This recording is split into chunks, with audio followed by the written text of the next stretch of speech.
Our restaurant bill had a 4% charge for health insurance or staff wellness. And I've been seeing this on the receipts of restaurants all over San Diego. Can you imagine being charged an 18% living wage surcharge to your dinner bill when you go out to eat? Or how about an extra 4% for health insurance and living wellness for the employees surcharge? Or even just a 3% venue fee simply for visiting a location? Actually, I have this personal experience. Let's talk about it.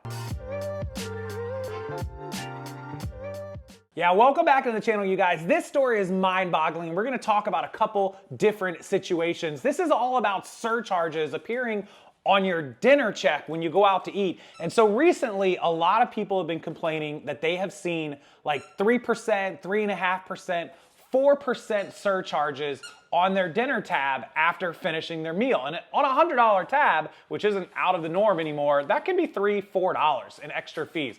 And a lot of these restaurants implemented these fees during COVID to offset the losses and the inflation that was happening and the prices going up and the supply chain and all that stuff, which at the time was kind of okay. People were good with it because they were trying to help support the restaurants that weren't able to stay open. But after a while, it became like because they can fee, right? And so those of you that don't know, you can Google it and I'll throw up some pictures. I live in a private community that we actually have a lagoon, a man-made lagoon in our neighborhood. And they've recently started charging a venue fee. Literally a venue fee. Now, as residents, we pay a monthly fee, quarterly actually, for unlimited use of the lagoon. Outsiders, non-residents have to pay every time they go in. We don't. We just pay our quarterly, monthly bill, and we have unlimited use of it. Well, a venue fee on top of what we're already paying to use it seems a little like nuts, right? Like crazy. Speaking of crazy over there. And now I'm seeing all these videos on TikTok about people getting charged surcharges, people getting charged a take care of your child charge because they took their kids to a restaurant and the owner of the restaurant felt like they weren't doing a good job supervising their kids, so they charged them an extra fee. And I gotta be honest, guys, I'm questioning whether some of these are actually legal or illegal. If you go to a restaurant and they charge you a surcharge, a lot of people are saying it's to cover the credit card processing fees, but I'm not even using a credit card in some cases. I'm using a debit card, and it's actually illegal in quite a few states for them to add a surcharge to try to cover it.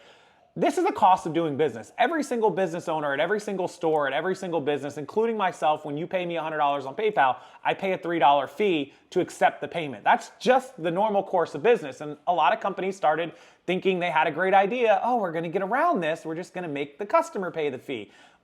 Or they could just increase their prices, which is another, solution, but it's still passing it along to the buyer, to the customer. Well, take a look at a couple of these clips because this is getting a little out of control. What do you guys think?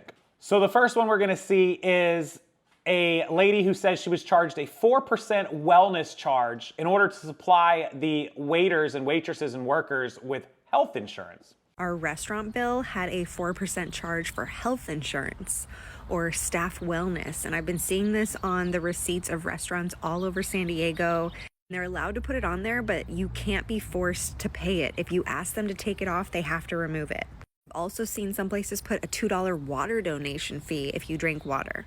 There's a new California law, SB 478, that's supposed to go into effect July 1st, that's supposed to block these junk fees. Basically saying they're not allowed to advertise a lower fee and then tack off junk fees that you didn't know or expect, except for government taxes and government fees. So to me, that sounds like they're going to have to embed it into the price of food, and they won't be able to put these health care wellness 4% surcharges on our bills anymore. But have you seen that in other states besides California? The big thing is you don't have to pay that surcharge, that 4%. It says, it's supposed to say on the bottom of your receipt, please ask the server for this to be removed if you do not want to pay. But that's putting the customer in a really awkward place. It's already awkward enough that they make you fill out the tip thing in front of the server as they pass you the touchscreen swiper, and they're just waiting and looking at you saying, I hope you have a great day.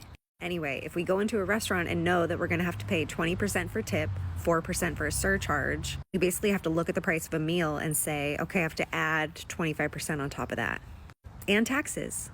Yeah, so apparently in California, you don't have to pay that fee, so why even put it on there? It's awkward already. Like she said, the tipping thing we're gonna talk about in a second. Maybe I'll do another video on the tip culture in this country. But yeah, I mean, what's the normal person going to do if you have a $100 meal and you're planning on tipping 20% and giving them 120? Well, now you got to pay $4 or $5 in extra fees. What are you going to do? You're going to tip 15 instead of 20, right? You're going to lower your tip by $5 by that percentage, because that's just how, you have to pay the $100 tab. That's what you ate and drank, but you don't have to tip, right? If you're being forced to pay this fee in some places where you don't get the choice, I guess, the only other option is to lower the tip amount. And now you're just hurting these waiters and waitresses, these service industry people. It's absolutely bananas. Take a look at this second clip that I have here off of TikTok, because this gets worse. The more and more I watch, the worse this gets. Check this out. The restaurant going viral on social media for having what's called a parent surcharge on their menu. This is pretty interesting. The charge, according to the restaurant, is for adults who can't parent their children. Atlanta News First reporter Amanda Rose spoke to the restaurant today on Aska Road in Blue Ridge after a bad online review sparked a national conversation. I've never left a review in my life of a business. When I left there, we were leaving reviews.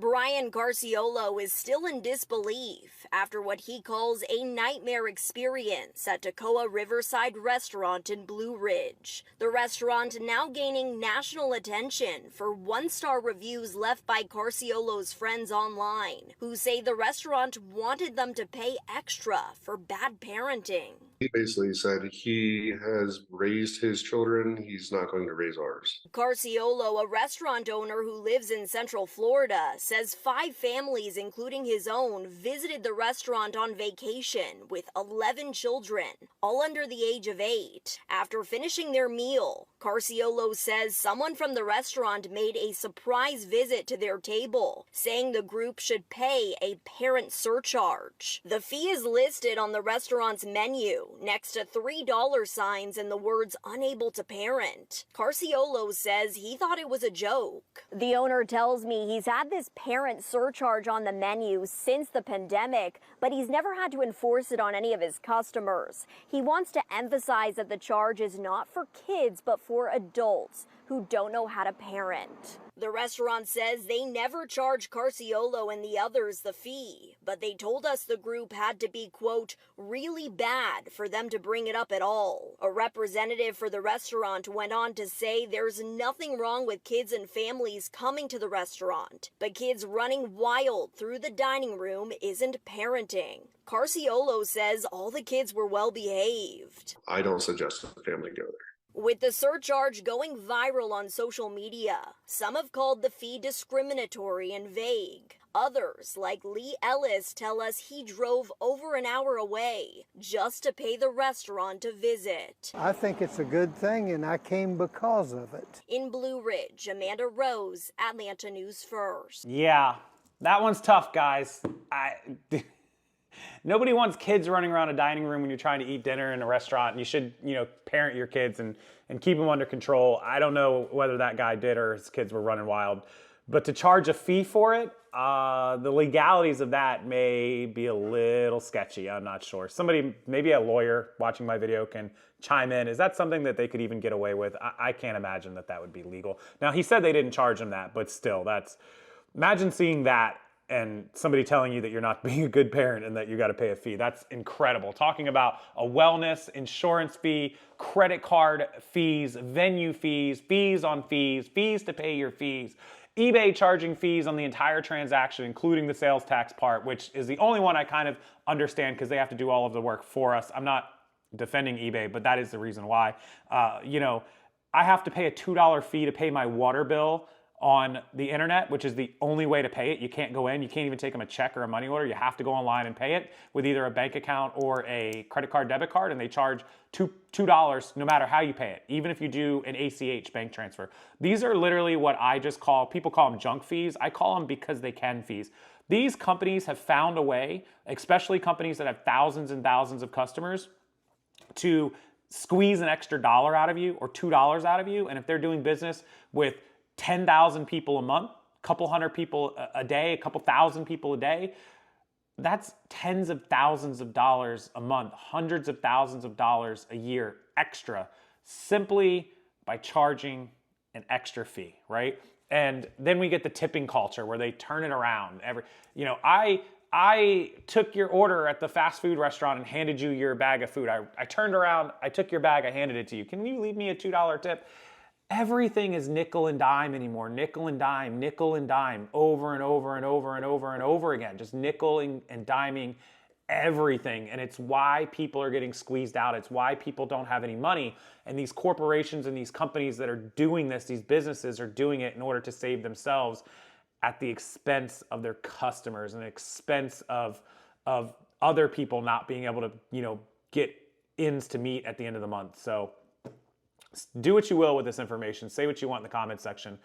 I personally am exhausted by all of the requests for tips, all of the requests for fees, all of the service fees, the venue fees, you name it. I am fed up to the max with it. So I'll leave the rest of it to all of you in the wonderful YouTube world in the comment section. As always, thank you guys for being a part of the channel. Thanks for being here. Thanks for liking these videos, subscribing to the channel, because that's how you get to come back and see when the new videos are listed. And if you need help with your eBay store, I'm still doing eBay reviews, audits, fixing stores, helping you go step by step through it every single day. I'll leave the link down below, 50% off coupon. Go use it. Get yourself an eBay store review and let me help you get your sales up so that you don't have to worry about all of this nickel and diming. Thank you guys. Happy TGIF Friday, July 11, 2025, and I'll see everyone next time.